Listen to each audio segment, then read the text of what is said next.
Hello అందరికీ welcome back to crunchy రుచులు. ఈరోజు ఎంతో టేస్టీగా ఉండే శనగపిండి బిళ్ళల పులుసును ఎలా తయారు చేయాలో తెలుసుకుందాం. మేమైతే ఈ రెసిపీని బిళ్ళల పులుసు అని అంటాము. మీకు ఈ రెసిపీ తెలిస్తే మీరేమని పిలుస్తారో కామెంట్ చేయండి. ఈ పులుసు అన్నంలోకి చాలా టేస్టీగా ఉంటుందండి. మరెందుకు ఆలస్యం, ఈ బిళ్ళల పులుసును ఎలా తయారు చేయాలో తెలుసుకుందాం.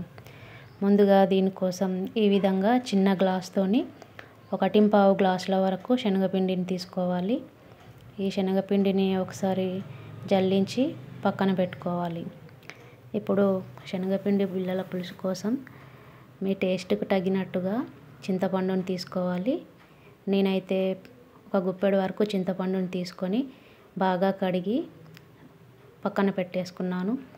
ఇప్పుడు స్టవ్ వెలిగించి మందపాటి గిన్నెను పెట్టుకొని 1.5 టేబుల్ స్పూన్ల వరకు ఆయిల్ వేసుకోవాలి. ఇందులో 1 టీ స్పూన్ జీలకర్ర వేసుకొని సన్నగా తరిగి పెట్టుకున్న ఉల్లిపాయలను కూడా వేసి మొత్తం అంతటిని ఒకసారి మిక్స్ చేసుకోవాలి. ఇందులోనే సన్నగా తరిగి పెట్టుకున్న కరివేపాకును కూడా వేసి 1.5 టేబుల్ స్పూన్ల వరకు అల్లం వెల్లుల్లి పేస్టును వేసుకోవాలి. ఇందులో 1/2 టీ స్పూన్ వరకు పసుపును కూడా వేసి మొత్తం అంతటిని మిక్స్ చేసుకోవాలి. ఇప్పుడు ముందుగా మనం జల్లించి పెట్టుకున్న శనగపిండిని ఒక బౌల్లోకి తీసుకొని ఇందులో 1/2 టీ స్పూన్ వరకు కారం, 1/2 టీ స్పూన్ వరకు సాల్ట్, 1/2 టీ స్పూన్ వరకు ధనియాల పొడి వేసి మొత్తం అంతటిని ఒకసారి మిక్స్ చేసుకోవాలి.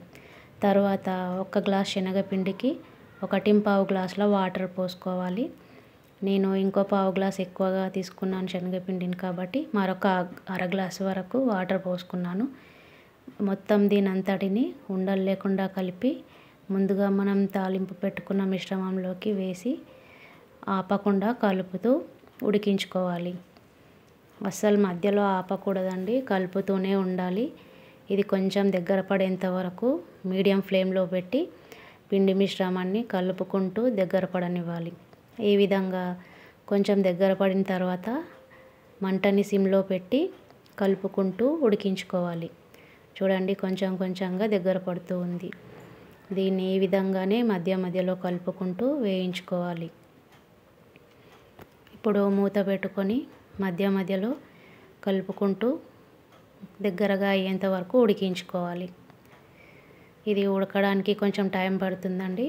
ఇంతలోపు మనం పులుసును ప్రిపేర్ చేసుకుందాం. దానికోసం స్టవ్ పైన మరో గిన్నెను పెట్టుకొని 1.5 టేబుల్ స్పూన్ల వరకు ఆయిల్ వేసుకోవాలి.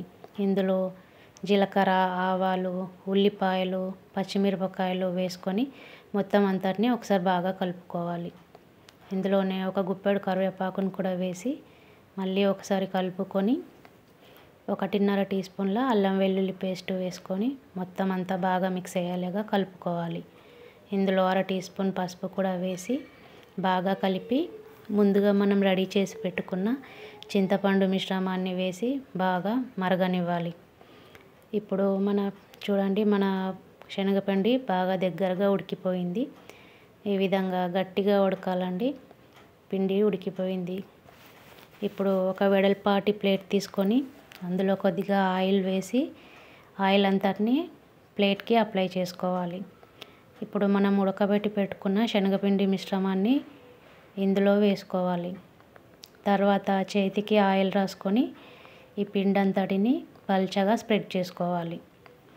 ఇప్పుడు మనం మరిగించుకుంటున్న ఈ చింతపండు మిశ్రమంలోకి 1/2 టీ స్పూన్ వరకు కారం, 1/2 టీ స్పూన్ సాల్ట్, 1.5 టీ స్పూన్ల ధనియాల పొడి, 1.5 టీ స్పూన్ల జీలకర్ర మెంతుల పొడి వేసుకోవాలి. జీలకర్ర మెంతుల పొడి వల్లే ఈ పులుసుకు చాలా టేస్ట్ వస్తుందండి. స్కిప్ చేయకుండా వేసుకోండి.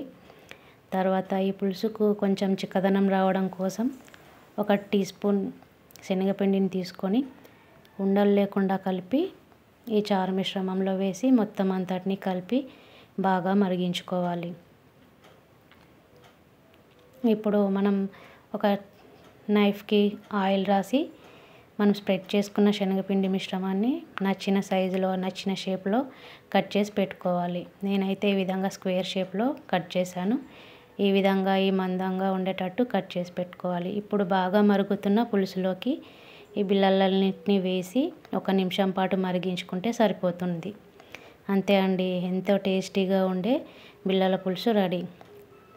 ఈ రెసిపీ మీకు నచ్చినట్లయితే లైక్ చేయండి, షేర్ చేయండి. మన క్రంచీ రుచులు ఛానల్ని సబ్స్క్రైబ్ చేయండి. Thank you for watching.